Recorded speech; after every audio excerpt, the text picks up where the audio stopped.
Good morning and welcome to SimWorld today on July 10th, a Wednesday edition, which means I'm joined this Wednesday by Jason JK. Come on in, Jason. Good morning. How are you doing? I'm splendid on this Wednesday morning, Marsh. Great place to be. Happy Wednesday to you too. Hope your morning's off to a strong start here. I'm It's just always off glad to to a be here. strong start. We got plenty of things to get to. We got a special guest coming in to wrap up the show. We'll keep that as a surprise. No reveals necessary. But we'll start with USA basketball, where we've got actually two things to talk about. Let's start with the top one, which is there's a man who thinks he's the top man in USA basketball. It's not LeBron, it's not Steph, it's not Kevin Durant, it's Anthony Edwards calling himself the number one option, unironically, unsarcastically. I think we can all agree Ant's not the number one option, JK. But what's your takeaway from this comment from Ant? I respect the confidence. Anthony Edwards is one of the brightest young stars in the SWBA, and he wants people to know that. He's not scared to shy away from letting people know that. He, obviously on a court with legends like LeBron James, Kevin Durant, guys like you mentioned, he's not going to be the top star, but he is one of the brightest futures out of everyone that was on that floor during that scrimmage. So I can't really fault him for being confident. I think he's got a, if all goes well in his future, I would not be surprised if he has an SWBA Hall of Fame career, if he ends up winning a couple of rings, maybe an MVP. Who knows? That's very down the line though. That's potential like long-term talk. But I know there has been a little bit of talk about his Minnesota Timberwolves trading Karl Anthony Towns, where he would literally be the undisputed number one guy up there in Minnesota. But I think that makes no sense for Well, Minnesota, and he's I think already Anthony. the undisputed guy in Minnesota. Let's not act like a Karl Anthony Towns trade would change that. Karl Anthony Towns might be two. I mean, he's definitely two. He might even be three on the bad nights. But to your point about confidence, absolutely. I think it takes a hell of a guy to walk in and to have the greatest shooter of all time. I'm not making the argument. We're not going to have the argument. Arguably the greatest player of all time. If not, he's number two.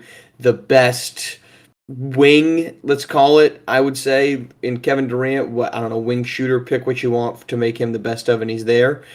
To walk into a room with those three guys, plus a myriad of other extremely talented players, and say you're the number one option, you're right, is a testament to the confidence of this dude. It's why I've said that I think that in a decade from now, we could be looking back on maybe one of the greatest seasons and careers of all time, just because it is not always about the talent level. It is often about the confidence level. And all of these dudes share confidence in many different ways. Some of it, more often than not, is internal. Anthony Edwards is out there. He's also in the very nice grace period that we've got right now with the stars, is that they start out, we don't really expect much of them, but they go off and they're incredible. They're fun to watch. And then after about two seasons, if they don't get a championship, we inevitably start to tear them down. We're in the beginning parts of that. We're not tearing down Anthony Edwards yet, not here in general, but in I hope general we're either. not. Uh, but he's just in that period where he can say whatever he wants. People will be like, "Oh, that's awesome." Um, what I think this underscores though is it's going to be very interesting to see how this team operates, what the starting five is, what the closing five is, where the ball goes. Because if you have a closing five of, let's assume Anthony Edwards is in the starting rotation, I think he's good enough to be. But let's just say he's in the starting or closing five. You've got LeBron, Steph, KD, probably Embiid, and Anthony Edwards. That's five guys that on their teams daily are the number one dude getting the ball at the end of a basketball game. I will be very curious to see if this is a close basketball game, how this team operates, because I don't know that LeBron James is in the same stratosphere as Michael Jordan and Kobe Bryant. In that, I do not think Kobe Bryant's better than him, but in that, the rest of this roster is just as good, and that just wasn't necessarily 100% the case with guys when Kobe was there, when LeBron was there, because they were Michael Jordan was there because they were undisputedly the best player in the league. LeBron James isn't that here at his age 39 season, so I think that's what's going to be most interesting. What does this Yeah, but team he's look like turning at the end of 40. He's basketball about to game? play with the Sun. He's still putting up 25 point per game numbers. You gotta give He's not the credit where best player it's in the league. due. Oh, he's LeBron not the James is the best player best in the player on this league. team, undisputed, undisputed. LeBron James is the best player on this team, undisputed. In terms of Not right now, but over the course of his career, absolutely. No. Not over the course of his career. I don't give a damn about the course of his career. I'm talking about right now. Is he the best player, active player on this basketball team? Undisputed. No. Exactly. And that's the difference between LeBron now versus LeBron or versus Kobe and Michael Jordan. They were the undisputed best players on that team. That's why they got the ball. I don't think it's a foregone conclusion that LeBron James is the one handling the basketball at the end of these games. Yeah. I do love Anthony Edwards' mentality. I do love a guy that has that alpha male mentality, that dog mentality, where he wants to always prove that he's the best, always thinks he has something to prove. Those are the kind of players that have that chip on their shoulder and end up being great. And that's what we've seen from Anthony Edwards so far in his young career, and that's what I think we'll continue to see from him. But I want to make a point about the upcoming Olympics, because these Olympics could be more competitive than ever with the way that international basketball is growing. But I would not be surprised. I would be shocked if this USA team does not win the gold. Yeah, I don't think that's a hot take. I mean, they're not. The rest of the world is better, but I mean, Germany won the World Cup because the USA brought the C team, not even the B team, to the show. I think you're right. I mean, look at this roster. It's an all-star roster. No other team has that type of. You can try to compare. We'll say that again. The SWBA Avengers. Well, I don't know. I think the Avengers might be a different country just based off the dominance that the USA has had. I don't know that necessarily we get that fun-loving underdogs out to save the world environment when you've got three of the greatest players of all time going to be jostling over who gets the basketball to end things.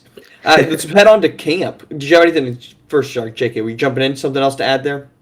No, I was laughing. Let's move on to USA basketball camp, where Cooper Flagg got to work on the USA select team, which is not a combination of a bunch of huge names. You've got a couple Warriors on that roster who have been showing out. Typically, the select team is more of the up-and-comers. Not so much, but Cooper Flagg much so is, as he dominated in almost pushing the select team to a victory over the starters. JK, any surprise that Cooper Flagg went in at 17 years old and dominated first college players to play since, I think it was 2009. Marcus Smart, one of the last to play for select team. Cooper Flagg shows up, does his thing. Surprised? Not really. Cooper Flagg, while he is 17 years old and the youngest player on that floor, we know what he can do. We saw what Cooper Flagg did with the Originators this season. He was like a cyborg. He was unstoppable, especially in the run to one. He's a guy that just when he gets on the court, when he gets into a groove, is one of the hardest players to slow down. And Cooper Flagg looked really, really impressive for that USA select team. There was a lot of bright young talent on the floor, but Kevin Durant said he was impressed by Cooper Flagg. Cooper Flagg doesn't even turn 18 until around Christmas time. This kid is going to be drafted at 18 years old into the SWBA, and I think he's got star written all over him. And I don't think that's going to be a hot take to anybody. He's turning heads with some of the best talent in the world, in the country, in the SWBA at 17 years old. We know what this kid's capable of. I don't know why anybody's even remotely shocked. I would be impressed if somebody was. All this does is make any take during the run to one that, not because of the injury, but Josiah Cook or insert player that we thought could stop Cooper Flagg. It's laughable now. It was laughable. It was jokeable then. It was hopeful if you were rooting against the Originators at that point in time. But it's absolutely laughable now that we turn around and say, this isn't just a dude that's dominating prep basketball. This is a guy that's going in and he's dominating, not dominating, but holding his own against the world's best basketball team from top to bottom.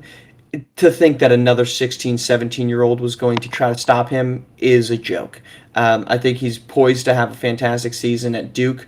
That is going to be one of the most interesting teams to keep an eye on. It'll be a team that, unfortunately for some of our viewers, is going to be on TV plenty just because of the dominance that Cooper Flagg delivers every single time out there. But to see it on that stage, it's surprising that he did it that emphatically, because I would agree with that. You wouldn't expect somebody to. He's going to go hold his own. Is he better than Brandon Przemski right now? Yeah, obviously he's better than Brandon Bajemski. But Brandon Bajemski isn't giving Steph Curry and Anthony Edwards problems. Cooper Flagg was giving Joel Embiid problems. I mean, that to me is the impressive part, which is, again, like you said, it's not a shock that he's good. It's a shock that he's that good. I would agree. I think we have to let this sink into our viewers. This guy is the consensus number one pick in next year's SWBA draft before even stepping foot on the court at Cameron Indoor Stadium. Yeah, That's really only happened a couple times. We're coming off 2 years removed of Wembanyama. I think the big man age in the NBA is changing from traditional 7 foot, 250 pounders to this 6'9" to 7'2" lanky athletic dudes. Unicorns. Well, I think at this point we got to stop calling them unicorns because unicorns are rare. They're not all that rare anymore. I also have had this conversation with somebody. Don't love that we call unicorns only because they're tall dudes. It's the most. I don't know if it's the most, but it's an idiotic statement. It's like, so Steph Curry's not a unicorn? Is that what we're led to believe? These dudes that do one thing better than everybody else, that's not a unicorn? Or if we just keep using it, we're kind of diluting the value of it. But Cooper Flagg, plenty of good things ahead. Let's head to our last piece where we are joined on SimWorld today by new head coach for Queen City Kings, Abe Jackson. Good morning, Abe. How you doing? I'm doing great, guys. How are you guys doing today? Doing good. Look, appreciate you taking the time to join the team here today and welcome in, if it hasn't already been done on my part, welcome to SimWorld Prep and to Queen City Kings. Coach, what's the mentality here headed into the offseason? You're joining a squad that's got some really nice pieces. Skinny Washington, before he ran out of town, left you a pretty decent roster, mostly Marco Jacobs, but obviously some other pieces. So what's the approach for you guys headed into the summer? The approach, honestly, is number one, maximizing the talent that we have. I think that obviously everybody's talked a lot about Marco, but we have a lot of pieces on this team that are yet to be unlocked. Outside of that, though, we have a lot of recruiting to do. This next prep season is going to be a big season for a lot of people, a lot of different players. So we want to hop in on that pool and try to get guys in here as quickly as possible and just let them know that this is going to be an organization that's going to try to maximize the talent that's on this team. You know, we're not trying to make one player the best or have a player outshine another. We want to let everybody excel and also play a lot of defense. Well said. Welcome to SimWorld today this morning, Coach. Thank you. So what I want to know about you is, do you have any sort of coaching inspiration, someone that that your scheme's taken inspiration from, and what would you like the people of SimWorld Hoops to know about you as we go into your first season with Queen City? Okay. First of all, great questions. Honestly, Joe Mazzulla recently has been a coaching inspiration for me. His ability to really be attached to the game. He tries to learn everything that he can and really pays attention to as much detail as he can, and that's something that I really want to branch into more and let that be known that that's my coaching style. Obviously, another great coach is Greg Popovich, another great coach, someone that I really inspire to be someone like, you know, just a lot of the greats, the main people who've proven that they can be champions multiple times. Steve Kerr is another coach, someone who can take a team of different players, different variety types, and mesh them together and figure out a way to make them work. What I want to let the community of SimWorld Hoops know is that I'm a coach who really wants to help other players, help other people. I'm a community guy. I want to be here for the people. I know that there's a lot of things that people want from our team, so I kind of have an idea for what people want to do or see from us. So trying to make that work for us too. I just want everybody to know that we're trying to make noise, and I want to help create a lot of fun moments for the prep scene. You know, Coach, there's a pretty common argument every single off seasons thus far, and that's been development or winning games. What's more important? And I don't think there's really a right answer, and I think the right answer is somewhere in between the two of them, where you obviously want to develop players, but you also want to have winning opportunities to kind of showcase that development for them. In your opinion, how does that barometer fall between winning and developing players? I think that, it's so complex. For me being in my first year and, having this team now, I think that it's a little easier on me to just say develop and there's not as much expectation. But in reality, if this was or is a few years down the line, it may be a little different. It's always kind of about the situation, who you have on the team at that time, what are players expecting, what if you told them before the season started? What are your plans with the ownership? Just things like that.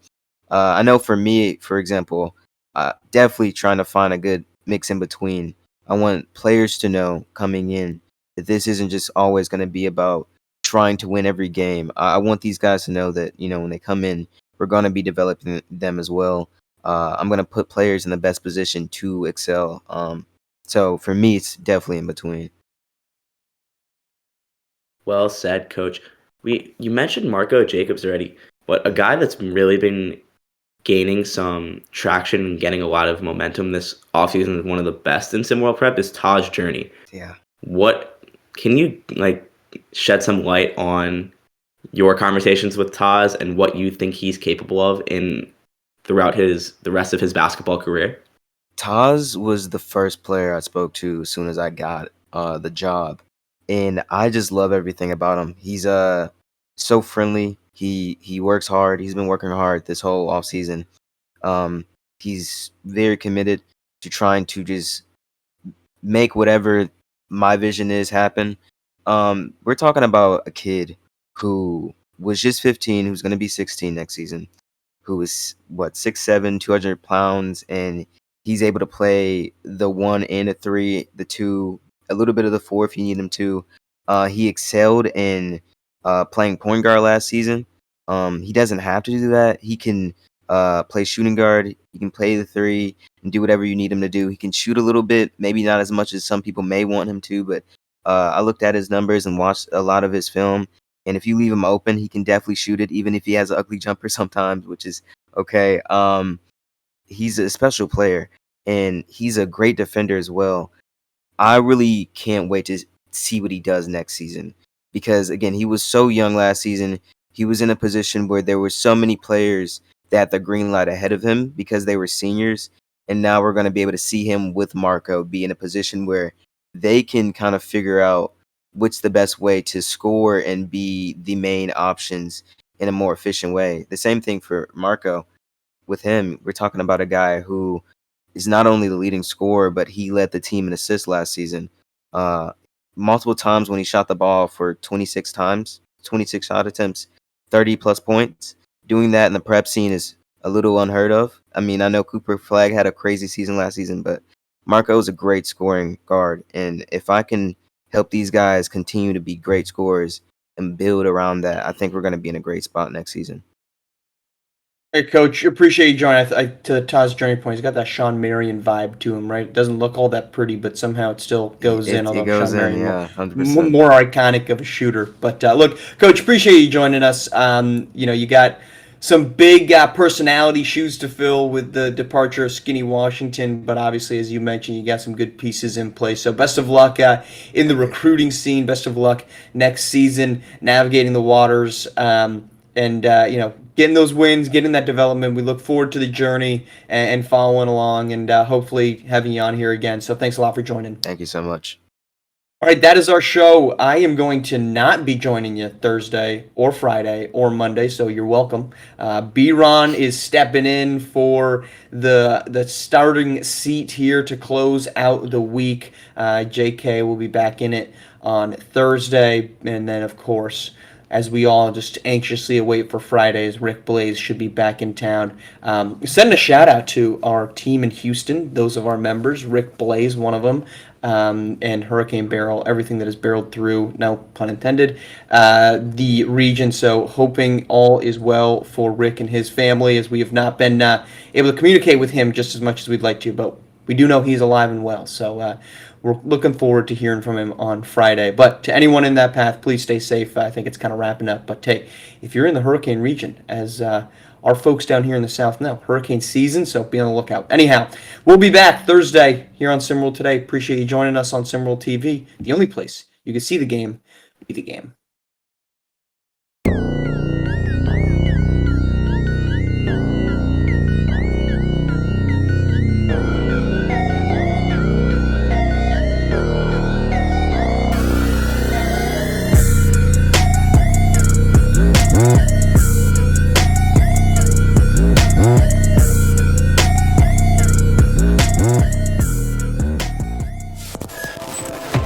This has been a presentation of SimWorld Sports.